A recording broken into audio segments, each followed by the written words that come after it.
¿Qué tal? En este video lo que les voy a mostrar va a ser una metodología de modelado muy general, con la cual van a ser ustedes capaces de modelar sistemas eléctricos, sistemas mecánicos, sistemas mecánicos rotacionales y sistemas mecánicos traslacionales. Ok, la metodología de modelado está basada en el WELSTAT, que está en la referencia del manual de prácticas del laboratorio de análisis de sistemas y señales. Ok.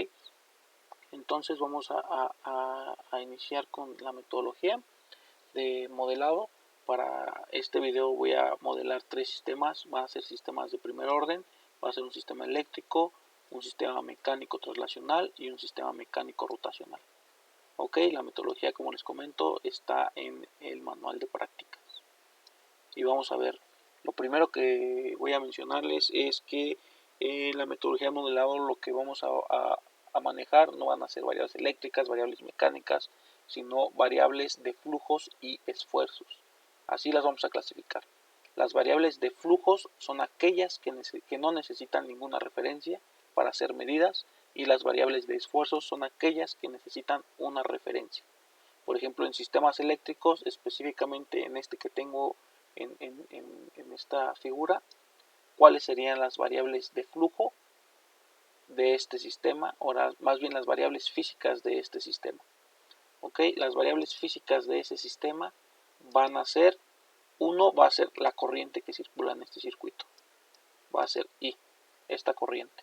Otra variable física de este sistema puede ser el voltaje en el inductor. Y otra variable, el voltaje en la resistencia. Ok, la corriente, se dan cuenta, es la corriente del inductor, y la corriente en la resistencia es la misma. ¿Vale? Entonces estas son nuestras variables físicas. ¿Por qué son importantes estas variables físicas?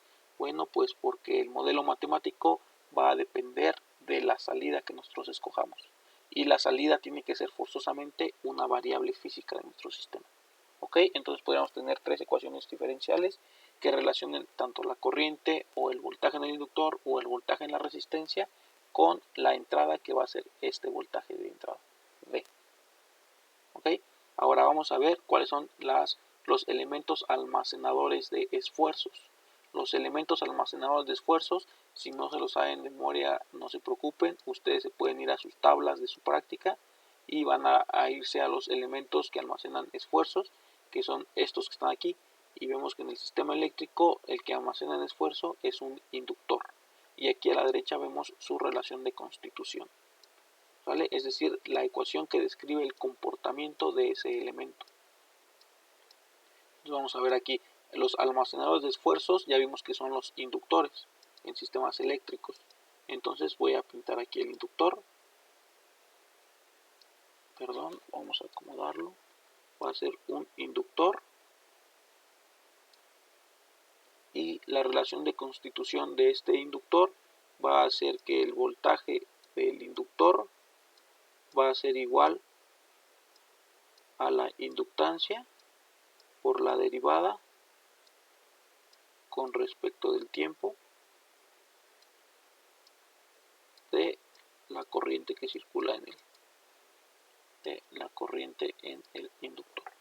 Ok, ahora vamos a ver los elementos almacenadores de flujo. Vamos otra vez a su práctica en sus tablas.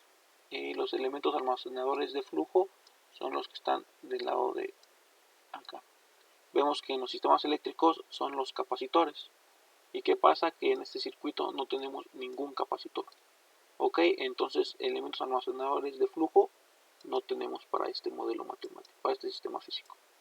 Ok, ahora vamos a ver los elementos que disipan energía. Si ustedes van a su práctica, van a ver que el elemento que disipa energía va a ser la resistencia. Entonces voy a pintar aquí la resistencia, y la relación de constitución de la resistencia va a ser el voltaje en la resistencia es igual a la resistencia por la corriente. ¿Ok? Y ahora vamos a ver la relación de constitución. ¿Qué es esto de la relación de constitución? La relación de continuidad y relaciones de compatibilidad.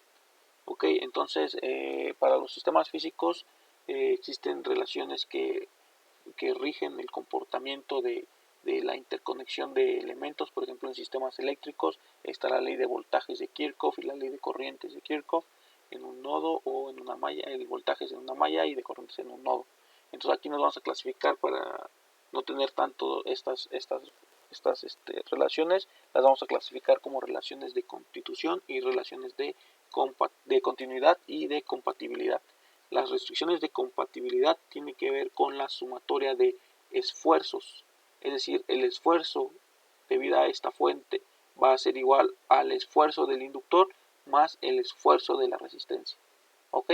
Y la relación de continuidad va a ser relacionada con las variables de flujo, es decir, cómo es el flujo de esta fuente con respecto al inductor, con respecto a la resistencia. El flujo en sistemas eléctricos vimos que es la corriente y vemos que es la misma corriente que circula en todos los elementos. ¿Ok? Entonces, ¿cuál es nuestra restricción de continuidad? Va a ser que la corriente de la fuente va a ser igual a la corriente del inductor y esto es igual a la corriente de la resistencia. Esa es nuestra restricción de continuidad. Ahora nuestra restricción de compatibilidad va a ser otra vez la que está referenciada, la que está relacionada con los esfuerzos.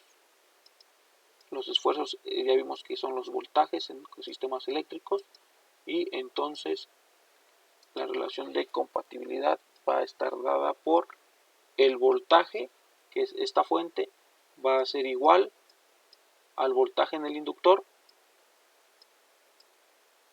más el voltaje en la resistencia. Ok, y ahora ya tenemos todos nuestros datos ordenados en esta tabla. Yo les recomiendo que hagan la tabla para que se familiaricen y vean de mejor forma toda la información. Ahora lo que vamos a hacer va a ser sustituir los elementos las relaciones de constitución de los elementos que almacenan esfuerzos y flujos en nuestras restricciones de continuidad y compatibilidad. Ok, entonces para este caso voy a decir que mi salida de mi sistema o del modelo que yo quiero obtener va a ser la corriente en el inductor. Quiero que esa sea la salida de mi sistema. Ok, entonces voy a ver, yo tengo el voltaje del inductor y el voltaje del inductor es L por la derivada de la corriente. Vamos aquí en modelo.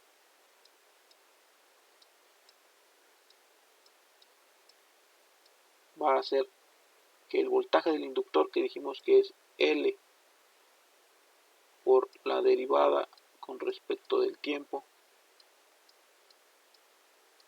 de la corriente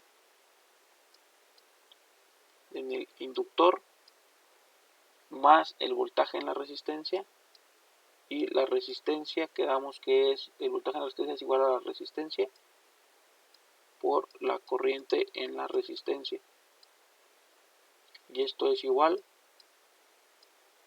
al voltaje, al voltaje de la fuente. ¿Ok? Y si se dan cuenta, la corriente en el inductor y la corriente en la resistencia ya vimos que son las mismas.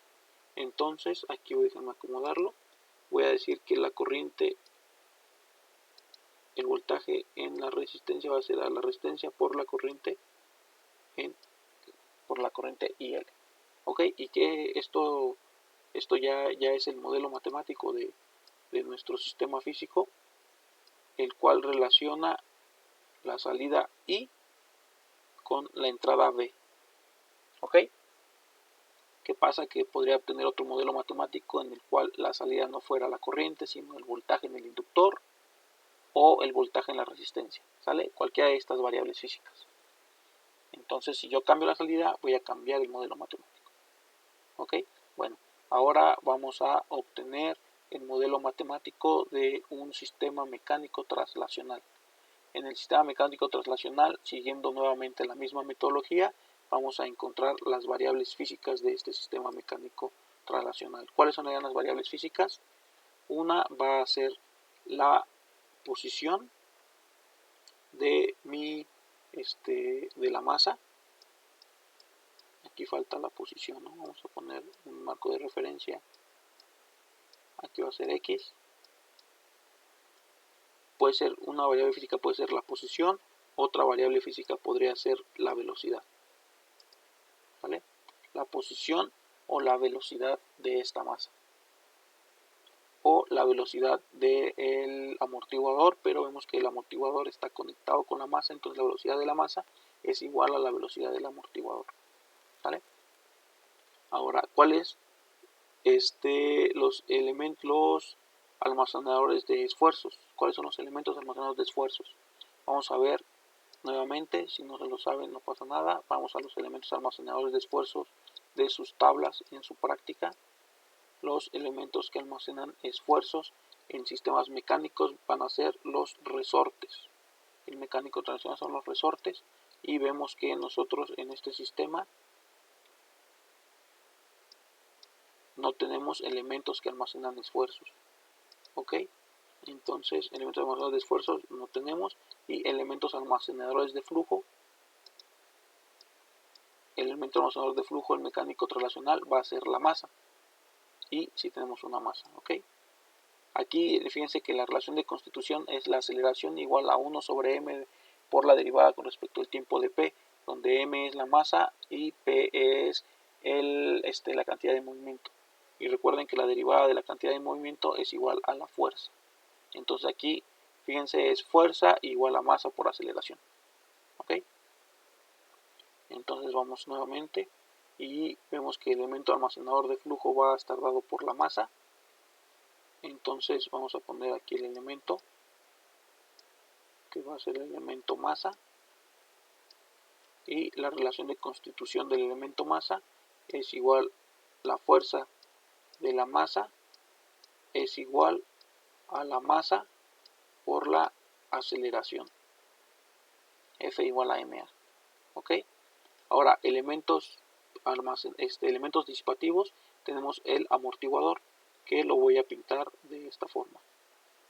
Tenemos un amortiguador que va a estar dado por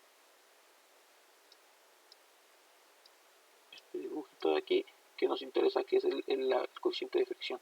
¿Vale? El amortiguador, nuevamente pueden ir a sus tablas y van a ver que la fuerza debida al amortiguador va a ser igual al coeficiente de fricción B por la velocidad.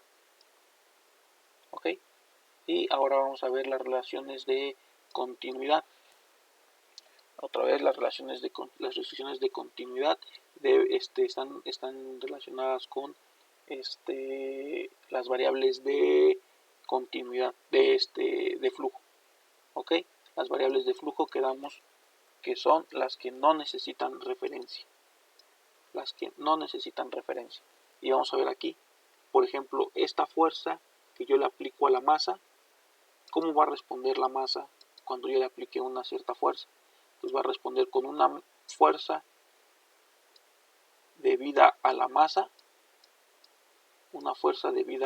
que se va a poner al movimiento, más una fuerza debida al coeficiente de fricción.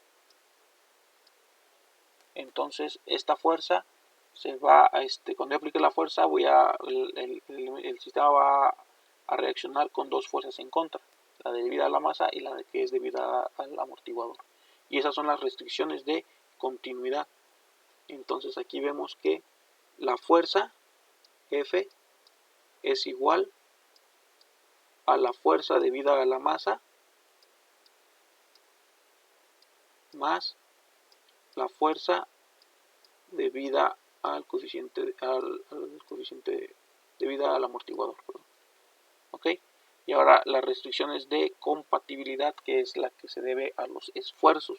En este caso los esfuerzos van a ser las velocidades. ¿Por qué los esfuerzos son las velocidades? Aquí creo que no lo había mencionado. Quedamos otra vez que las restricciones de continuidad tienen que ver con los flujos. Los flujos son los que no necesitan referencia. Si yo aplico una fuerza en una masa, no necesito una referencia para ver la fuerza, solamente necesito una dirección. Si es hacia este sentido, si es hacia el lado contrario, hacia abajo o hacia arriba. ¿Ok? Ahora, ¿qué pasa con las restricciones de compatibilidad? Que tiene que ver con las referencias. Vamos a ver qué pasa si esta masa lleva una velocidad v, ¿ok? Y yo me posiciono arriba de la masa. ¿Cuál va a ser la velocidad que yo voy a ver en la masa con respecto a mí que voy aquí arriba? va a ser igual a 0, ¿no? Porque voy en el mismo cuerpo y me muevo a la misma velocidad que esta masa, ¿sale? Entonces, la velocidad, si estoy arriba de la masa, entonces va a ser igual a 0. ¿Qué pasa si ahora yo veo a esa masa desde un punto fijo? Yo estoy parado fuera de esta masa y veo que la masa se va moviendo en esta dirección. Entonces la masa va a llevar una cierta velocidad con respecto a mí, ¿vale? Entonces vemos que la velocidad necesita efectivamente una referencia para ser determinada, ¿ok? Entonces, ¿cómo es la velocidad de la masa? Bueno, entre los elementos, ¿no? Son únicamente hay dos elementos que va a ser la masa y el amortiguador. Vemos que conforme se vaya moviendo la masa, el amortiguador o la disipación entre la masa y la superficie va a ser la misma. Entonces, la velocidad debida a la masa va a ser igual a la velocidad debida al amortiguador. ¿Ok? Y ahora, ¿cuál sería entonces el modelo matemático? El modelo matemático va a estar dado por, modelo. Bueno, lo que tenemos que hacer es definir cuál es nuestra salida y sustituirla en las restricciones de continuidad y en las restricciones de compatibilidad. Ok, en este caso yo quiero que mi salida sea la velocidad.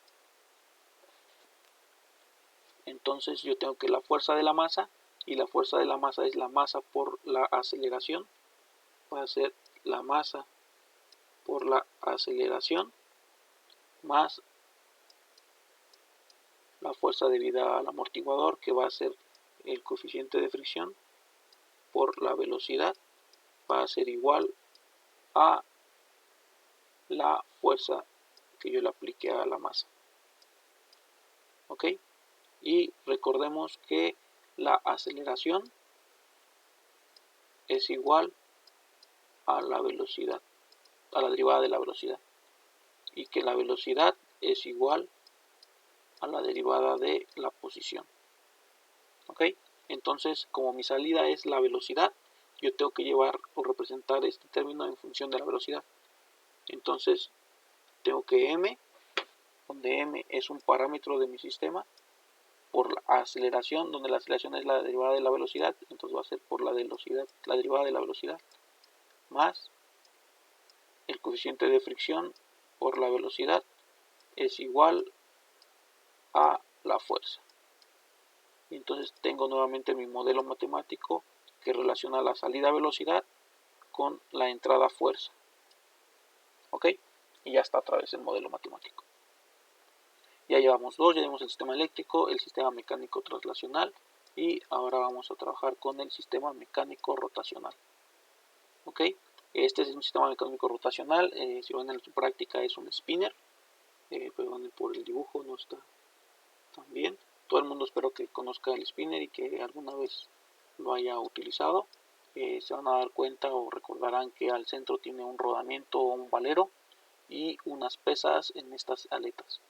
Para este modelo vamos a considerar que este sistema o estas aletas son uniformes y que el spinner se está girando en una posición horizontal para que no afecte ninguna otra fuerza más que las que están pintadas en este diagrama. ¿Ok? Entonces vamos a ver nuevamente las variables físicas de este sistema. ¿Cuáles van a ser? Va a ser la velocidad angular y la posición angular, ¿no? La posición angular θ y la velocidad angular w, omega. Ahora, ¿cuáles son los elementos almacenadores de esfuerzos? Otra vez, si no saben, vayan a sus tablas, vean los elementos rotacionales y vean los elementos almacenadores de esfuerzos. Van a ser, el mecánico rotacional va a ser un resorte que en lugar de estirarse se va a torcer. ¿Ok? Entonces aquí vemos que no tenemos ningún resorte, por lo tanto no tenemos elementos almacenadores de esfuerzos. Tenemos elementos almacenadores de flujo, vamos a ver. Los almacenadores de flujos van a ser una masa que gira, o más bien un momento de inercia J.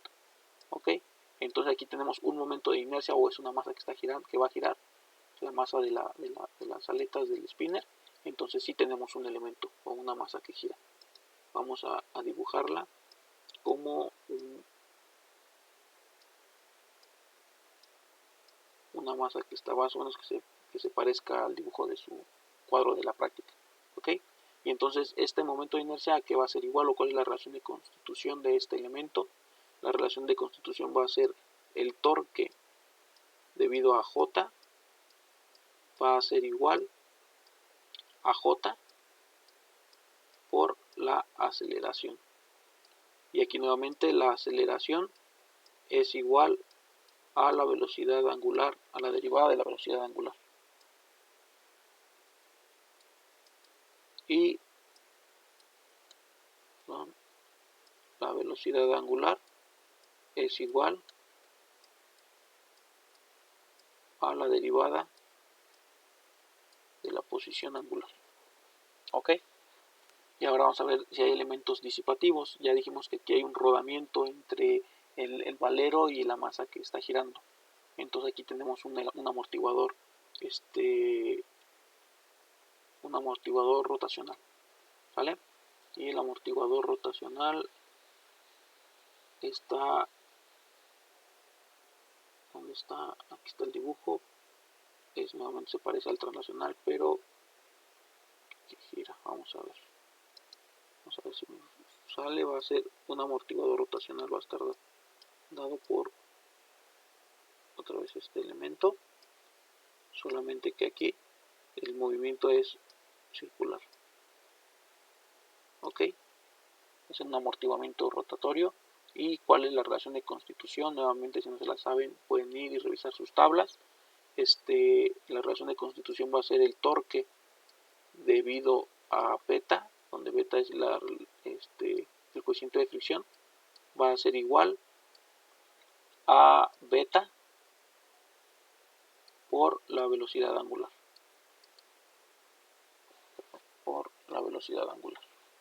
Y vamos a corroborarlo en sus tablas nuevamente.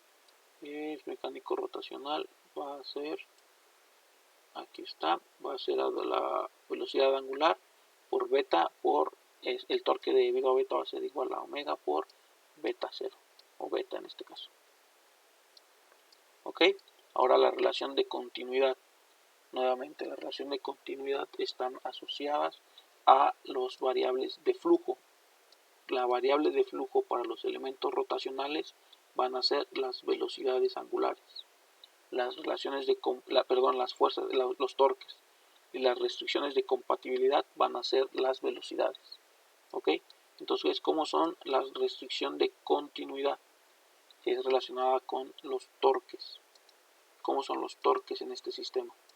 Cuando yo aplico este torque, cuando yo aplico el torque de entrada, es decir, le doy el golpe al spinner para que empiece a girar, ¿cómo se va a oponer el spinner al movimiento?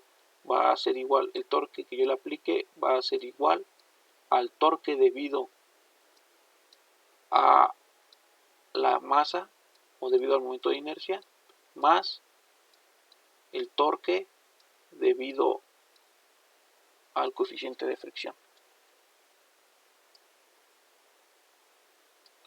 ¿Sale?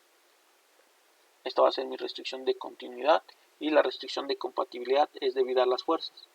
¿Cómo va a ser debido a las debido a las fuerzas, pero a ver, me confundí, de continuidad es debido a los flujos son las fuerzas y son los torques. De compatibilidad es debido a los esfuerzos, y los esfuerzos en este caso son las velocidades angulares. Nuevamente, aquí la velocidad angular de la masa que está girando del momento de inercia J es igual al momento de inercia, es igual a la velocidad del rodamiento, ya que están unidos, ¿no? Están unidos físicamente.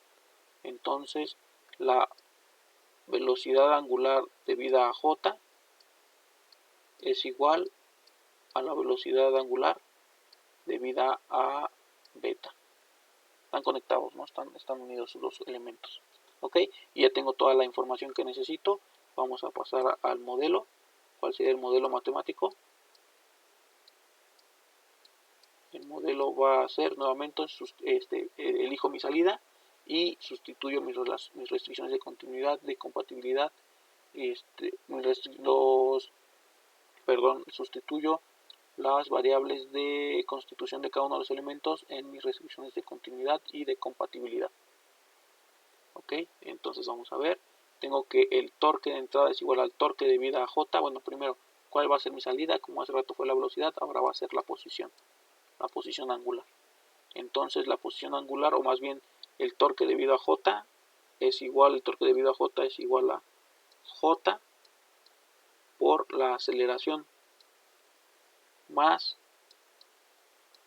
el torque debido a beta, que va a ser igual a beta, el coeficiente de fricción, por la velocidad angular. Y esto es igual al torque de entrada. Ok, ahora ¿qué pasa? Que la aceleración es igual a la derivada de omega, y omega es igual a la derivada de teta. Todo lo tengo que llevar en función de teta porque dije que mi salida va a ser teta. Ok, la posición angular. Entonces voy a tener que J es igual a la segunda derivada de la posición angular más beta por la primera derivada de la posición angular, y esto es igual al torque de entrada. Ok, y este otra vez es mi modelo matemático que relaciona mi salida teta con mi entrada, con el torque de entrada. ¿Vale? Y bueno, pues eso es todo lo que quiero mostrarles. Aquí tienen los tres ejemplos: un sistema mecánico, mecánico translacional, mecánico rotacional y un sistema eléctrico. Todos estos sistemas son de primer orden, sin embargo la metodología de diseño es exactamente la misma para un sistema de orden mayor. Bueno, pues nos vemos. Hasta luego.